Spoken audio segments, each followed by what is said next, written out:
All right, it's July 20th here. Sharif Yunus with Dr. Kevin Majors, ready to talk some optimal work. Good So morning. we've been working on some very interesting stuff the last couple weeks on primarily the topic of today's episode, which is outcomes and a focus on outcomes. And we had a great question from a session that we did a while ago on schemas and frustration. And so maybe we can just introduce this topic by going to that question. How's that sound, Kevin? Sounds great to me. It was a Okay. great question. Yeah. So this question is from a musician. And so the question is, there's a little background. With my honed ability to set up conditions for focus and flow through use of OptimalWork, I know I could absolutely learn to be just as happy and provide just as much service to the music world, and maybe to those around me, arguably more, being, say, a world-class middle school level music educator. So why go for the Rolls Royce of jobs, a tenured position in a major orchestra, over being a middle school level music educator, if not for the increased paycheck status, etc.? If you posit that there's a lot of service in most careers and that you can do them with love and that you can learn to focus and attain flow in most of them, then why choose one over another if it's not for the increased paycheck, prestige, etc.?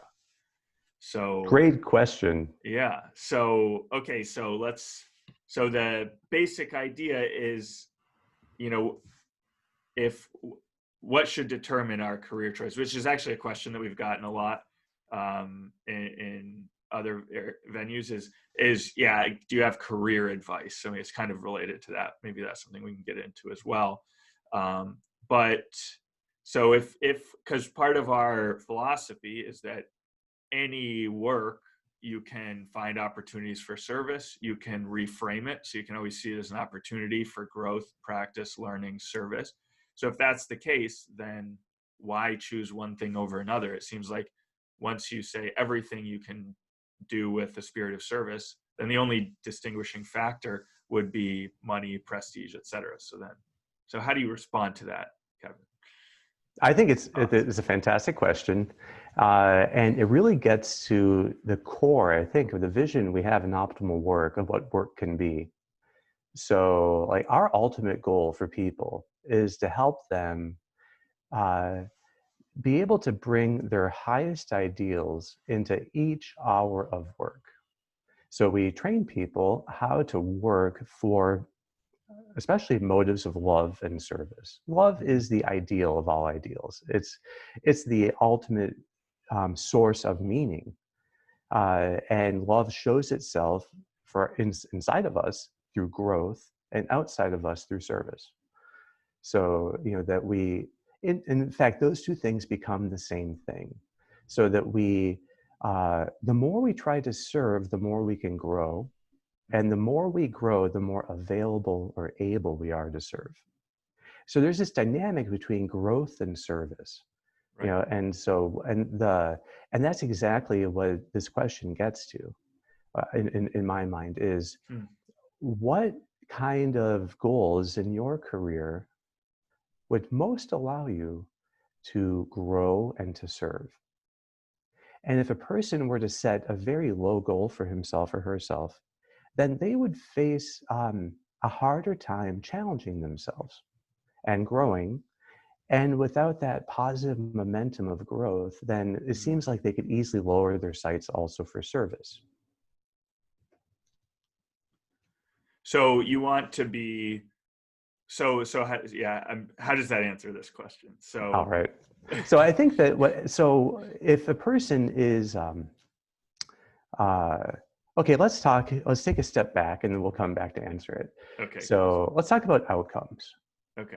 Okay, attaining a certain job, getting into a certain school, those are particular outcomes that people can have, that they aim for. And outcomes are very tricky, all right? Because almost as soon as you set an outcome for yourself, you are setting yourself to serve it. And so you then start looking around at what can I do to attain it, and trying to control everything to attain greater certainty of the outcome. Mm-hmm. So the more a person is attached to an outcome, they become the slave of it. Right. So they become so everything becomes attaining this outcome, right? And so that is the problem of attachment. And if you get attached to an outcome, and the problem is that our left brain is inherently attached to outcomes, because what it does is it sees the entire world as something to be controlled to attain certainty of getting outcomes. So it's obsessed with control because it's obsessed with certainty, because it gets obsessed with outcomes. And how many people really live in such a way that constantly they're fretting about something, because it's uncertain that they'll be able to do it, or they're struggling with another person they're trying to control but they can't control, and it's all because they've been captured by outcomes that they are seeking. So frustration would be one kind of sign of an outcome. We did a session on frustration a while ago. Is that Absolutely. you're focused on outcomes, and then something Yes. is kind of inhibiting your ability to obtain that? Yeah, and so when people get frustrated, in attaining outcomes, uh, the more aversive they find that frustration, Mm-hmm. because they're more attached to the outcome, the lower their frustration tolerance gets. Yeah. They get super frustratable. Well, then what happens to them is that they try controlling more and more. They try having more and more certainty to avoid frustration, Mm-hmm. and in the end, they get stuck, almost continually frustrated and dissatisfied and complaining. And that's all because everything was serving an outcome that they couldn't actually attain. But I would say it's perhaps even worse when they're successful. Mm. And so the mentoring program we have is here in Cambridge, Massachusetts, and we have a lot of experience with people who got great outcomes all the time. Yeah. Now, success in attaining outcomes gives you this kind of satisfaction, which is also addictive. So you get satisfied. So like when the students learn that they got into Harvard or MIT, they get this great immense satisfaction because they perhaps have been aiming for that for years. Mm-hmm. But then it just dissipates. And now there's another outcome to attain, and it just keeps going. And then, but the thing is, there's so many of them are such great workers that they keep attaining outcomes. Yeah. But the more they attain it, the more it keeps moving, and the more, in some sense, they get addicted or enchained to satisfaction. So frustration can trap you, but satisfaction also traps you. And you think about people who are extremely successful, and you see that their lives are often showing that they have been totally captured by an outcome. They are not happy people who are at the top many times, because they sacrificed so much for the sake of the outcome. So I think that's actually the real, like the key word is sacrifice. Yeah. Is what are you willing to sacrifice to obtain this outcome? Okay. And it should never be that you're willing to sacrifice people in your life. So, okay, so the sign that you're captured by an outcome is, well, frustration, repeated satisfaction, but then the key thing you said is sacrifice. So maybe we could just get into a little bit, because what's the proper, if not to be driven by outcomes, how should you be setting goals? What should be motivating you?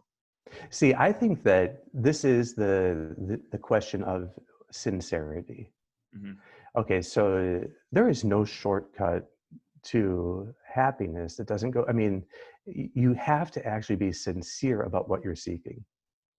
And so and that work of sincerity means, are you willing to sacrifice this outcome or any outcome for the sake of the people you love? Mm-hmm. The people that you actually have duty to, that the people who rely on you. And so it could be your spouse, it could be your children, it could be your parents, it could be your coworkers and friends. But are you willing to sacrifice any given outcome if love required it? Mm-hmm. And if people were actually like sincere with themselves, then they could safely aim for any outcome. Because as long as you have sincerity with yourself, you can actually aim for any outcome, and it doesn't trap you. Mhm. You know, and so you don't end up serving the outcome and sacrificing things for it. So when people are sacrificing life for attaining an outcome, they're insincere. Mhm. They haven't actually admitted to themselves what they're doing. They're just usually going along with what the momentum was, the momentum of their career, the momentum of their college. Like, There's what's just a the kind of next step momentum, up? yes.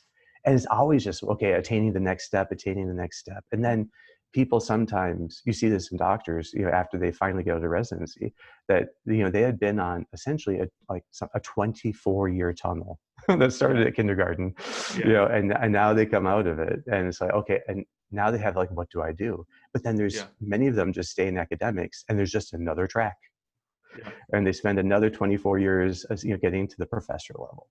Yeah. So, but there's always the next outcome to be obtained, you Mhm. know, and there's a logic in whatever place you're working or in school. There's a logic that supports you just sacrificing everything to serve that outcome. Yeah. And you have to have sincerity with yourself to resist that. Mhm. Yeah, and ultimately that means you don't really have control over what you're doing because you're kind of following a path that's been charted for you Yes, in a sense by exactly. other by And so I think that if you, so part of the lack of control can be, and when you feel it, it's a great moment for sincerity, Mhm. where you have to, when an outcome gets threatened, instead of rigidly doubling down on it, you have to ask yourself, do I really need this? Mhm. You know, particularly like if you have a person who's married and their marriage is now on the rocks because of their job. Well, in my mind, that is completely backwards. Yeah. Any outcome in your career is for the sake of being able to better love and serve your family. Yeah, and so and you know, the purpose of wealth of any kind, you know, I think is to be able to support the family, you know, that you can support. So you don't want to be sacrificing family for career outcomes or like salary outcomes or things like that. Uh, yeah, I think the control issue is interesting. Um, Many times when people are trying to like, that's the first sign that they've been captured by an outcome, is that they're like trapped, trying to control all these things they can't really control, and they're getting increasingly frustrated.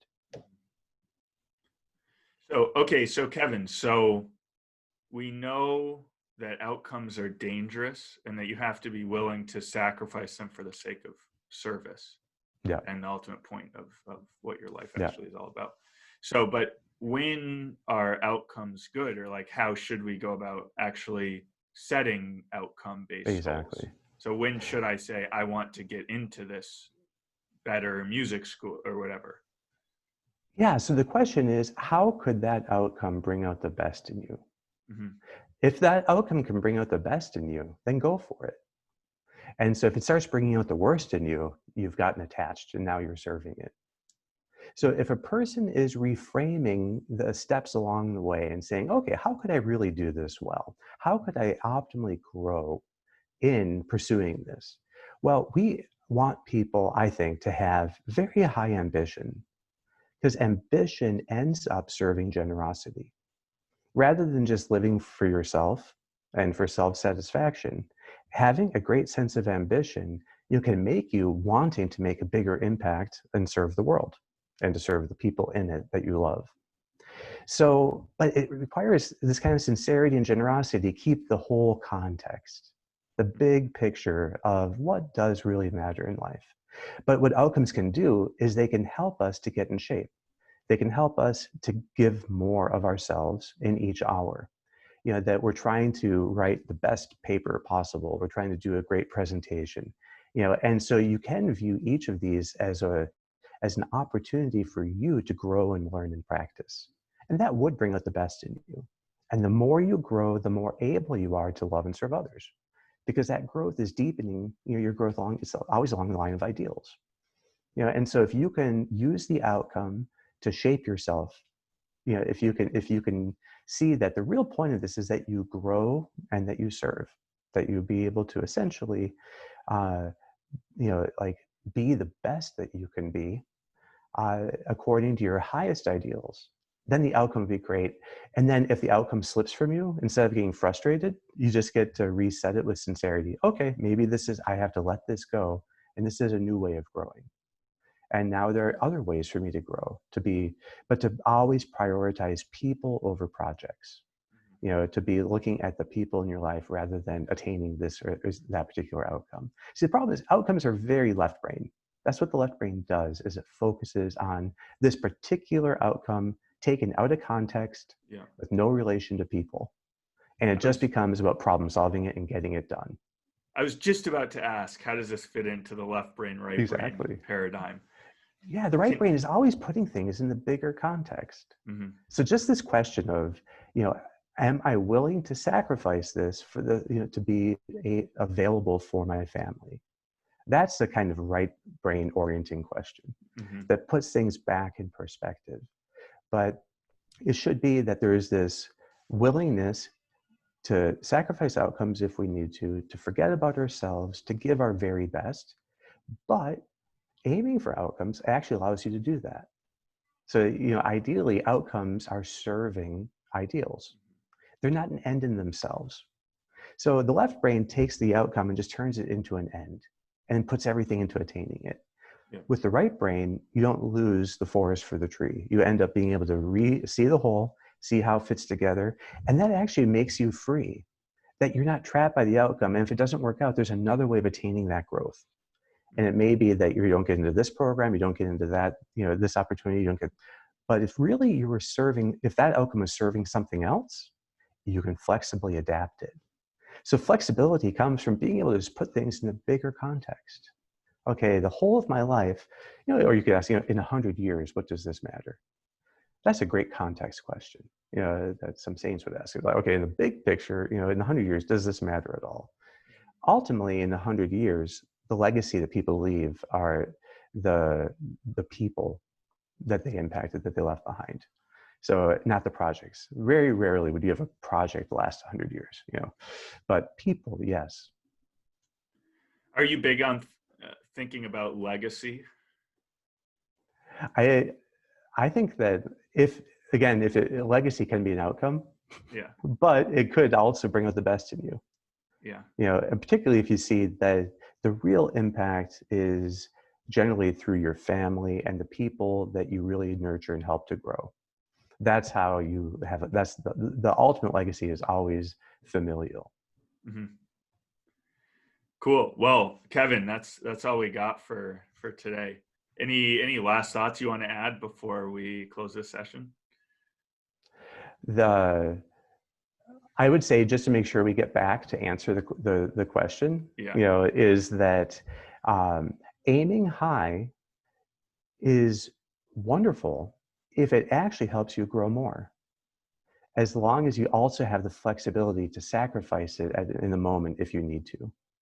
So, and that ability comes down to sincerity and generosity. So if you can be sincere and generous, really trying to give your best in life, trying to see what can you give the world? What's the best and most beautiful things that you can give it?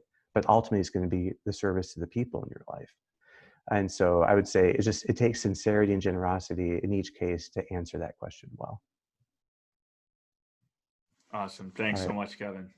All right. Thank you, Sharif. Okay. We'll be back next week. Take care.